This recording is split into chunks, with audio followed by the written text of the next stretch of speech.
Бажаю здоров'я, шановні українці. Підсумки цього насиченого дня. Нарада за результатами Лондонської конференції з відновлення України, потужний захід, хороші здобутки для нашої держави. Підтримка від Великої Британії, США, Євросоюзу дуже вагома.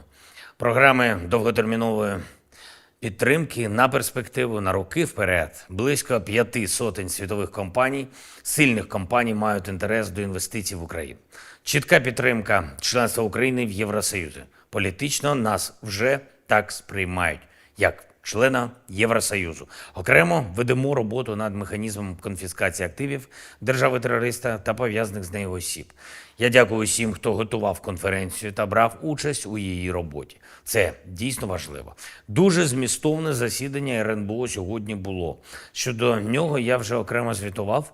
Щойно провів і засідання Ставки. Дуже важливий пункт нашого обговорення на Ставці – теж справедливість. Те, що стосується воєнкомів, зокрема скандалу з діячем в Одесі. Цієї людини точно не має бути в системі комплектування Збройних сил. Дуже неприємно, відверто аморально і неправильно, що ця людина, попри все, залишалась на своїй посаді. Доручив главкому Залужному прибрати цю людину з посади.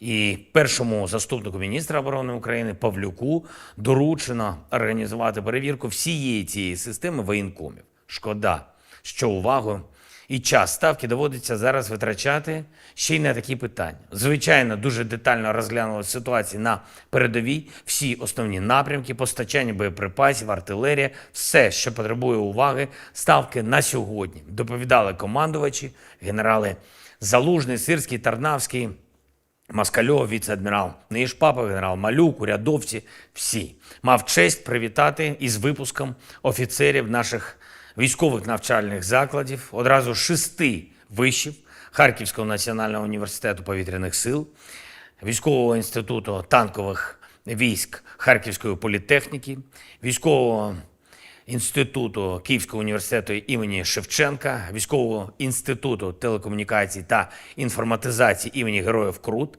Української військово-медичної академії та кафедри військової підготовки Національного університету біоресурсів і природокористування України.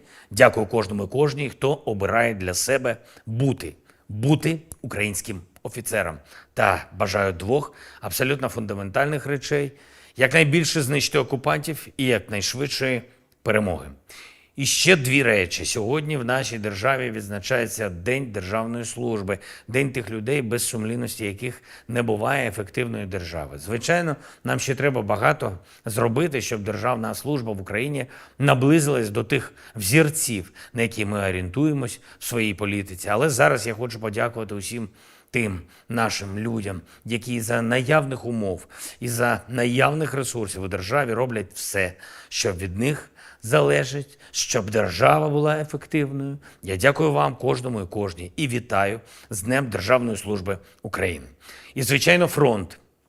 Знати наших героїв, бути їм вдячними – це обов'язково. Я хочу сьогодні відзначити особливо воїнів нашої 35-ї окремої бригади морської піхоти, бригади, яка виконує надзвичайно важкі завдання, хлопців, які воюють саме так, як і мають воювати українські воїни, старший матрос В'ячеслав Імангулов та молодший лейтенант Сергій Пінов. Дякую, хлопці, за вашу зразкову міцність та відвагу в боях на Донеччині. Саме такими і мають бути наші воїни, українські воїни, молодці.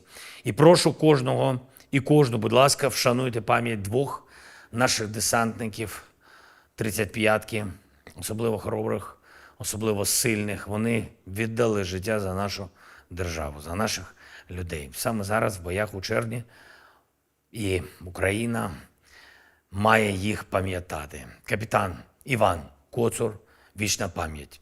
Старший лейтенант Олександр Казанжі, вічна пам'ять.